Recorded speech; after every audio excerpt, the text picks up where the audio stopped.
is Jamie Drummond for Good Food Revolution. I'm joined all the way from Paris by none other than Vitalie Taittinger. How are you today, Vitalie? I'm very fine, and I'm very happy to be with you. Superb. Today we're going to be tasting probably one of the most well-known of the Taittinger wines.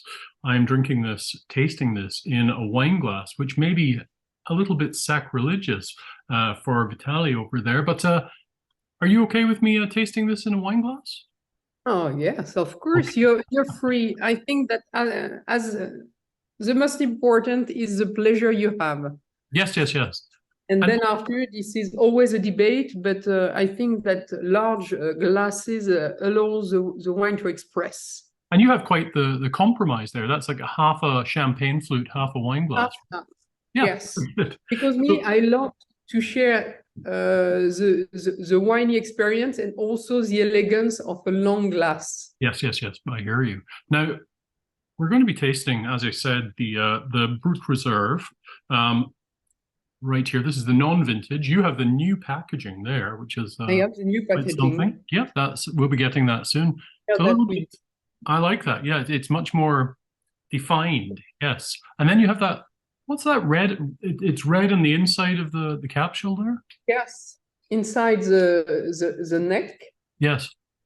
We have a beautiful red color, which is, for me, really nice. When you open the bottle, this is an additional surprise and something which gives an excitement. No, I love it. We thought that it was great. Yeah, it makes it look extra special. That's nice. So tell me a little bit about the Brut Reserve. It's probably your most well-known wine, but Yes. I can understand why it gets the acclaim that it does.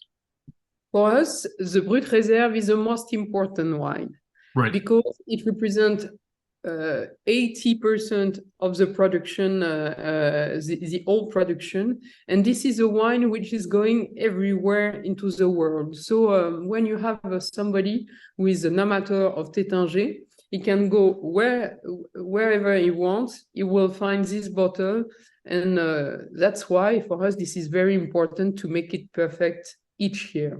And most of the time, when you are telling non-vintage, people are thinking, yes, this is always the same. Maybe this is always the same, and this is the aim, to always have the same signature and to be able to recognize the style of the house, just having a sip of it. But to make the same wine, we have to reinvent each year the recipe, playing with the cru, playing with the different lines, the grapes, the reserve wines, the proportion of each thing. And I have to tell you that even with the climate change, all the years are very different. And this is a challenge to be able to always obtain this style and this flavor of Taittinger. Do you ever take part in the whole art of assemblage of the non-vintage blends? Of course, because for all the wines, we have a wine committee, and we are about 10 to attend from different parts of the company to really collect different eyes and different perception of the champagne. Of course, this is the cellar master knowledge to be able to translate what is this family style. But after, this is very important for him also to hear what is happening, what is our perception, what we would like to improve, and everything. So for me, this is very important to taste also the vin clair, to be able to really feel the typicity of the year, and to be able to compare with the other year, and to be able to compose something, to blend something which makes sense. No, this is important. And what is the exact cépage in this particular Brut Reserve? You have the three cépages, the three grapes of Champagne, the three main grapes. So you have the Chardonnay. Chardonnay represents about 40% in the cuvée, so a big amount of Chardonnay, quite big. And the rest, you have 25% of Pinot Meunier, and the rest in Pinot Noir, so 35. And you have with the Chardonnay all the energy of the delicacy, all the finesse, the attack we love at Taittinger. But in the same time, we love to have quite comfortable wine because a champagne has to tell to the heart and not necessarily to your brain. So we think that the Chardonnay has to be also rewarm with the structure of the Pinot Noir, which gives something which is like a seat to the cuvée, and the roundness of the Pinot Meunier, which acts as a link between the Chardonnay and the Pinot Noir. Texturally, I really enjoy Taittinger Brut Reserve. It has the mousse is just perfect for me. It's not overly aggressive. It's quite soft. It's really lively. And then I find I think it would be fair to say I was looking back at my tasting notes on Taittinger, and I find compared to a number of other houses, there's a lot of elegance and reserve in each of the wines. It's not, they can be incredibly complex, but they're not overt in any way whatsoever. On this one here, I get lots of kind of white fruit, peach, and also white flowers as well. Yep. There's a nice florality on here.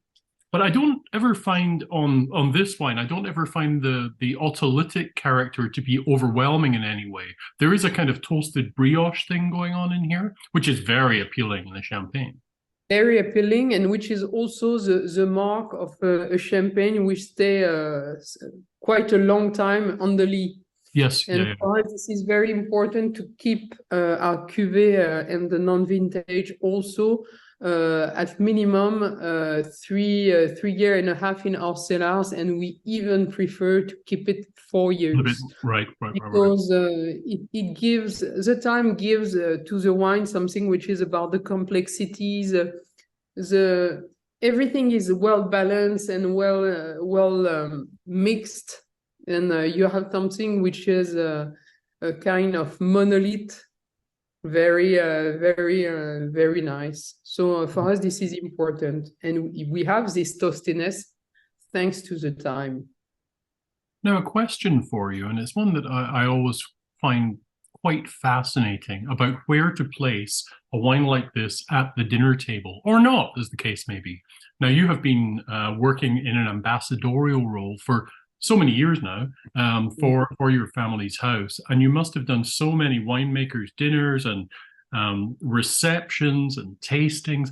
What are the better pairings that you've had with this over the 15 years? With the Brut Réserve, to be fairly honest, even when you are doing some winemaking dinner, the Brut Réserve is always dedicated to the aperitif. Yes. And with the aperitif and the Brut Réserve, something works super well. And you know, when this is crispy, when you have a kind of past which is crispy, which is salty, and which is a little bit about cheese.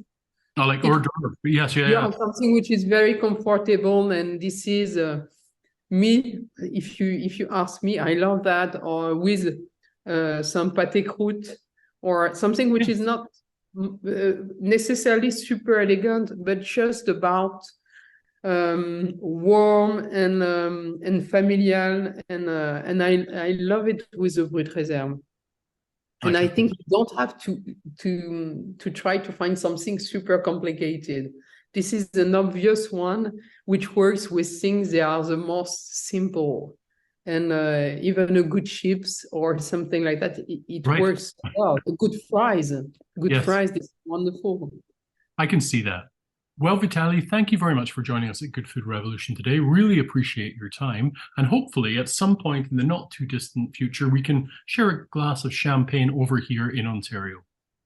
But I would be very happy to welcome all of you at Saint-Nicaise in Reims to visit the new visitor center very soon in July. Superb. I'll look forward to that. Thank you very much. Bye for now. Thank you.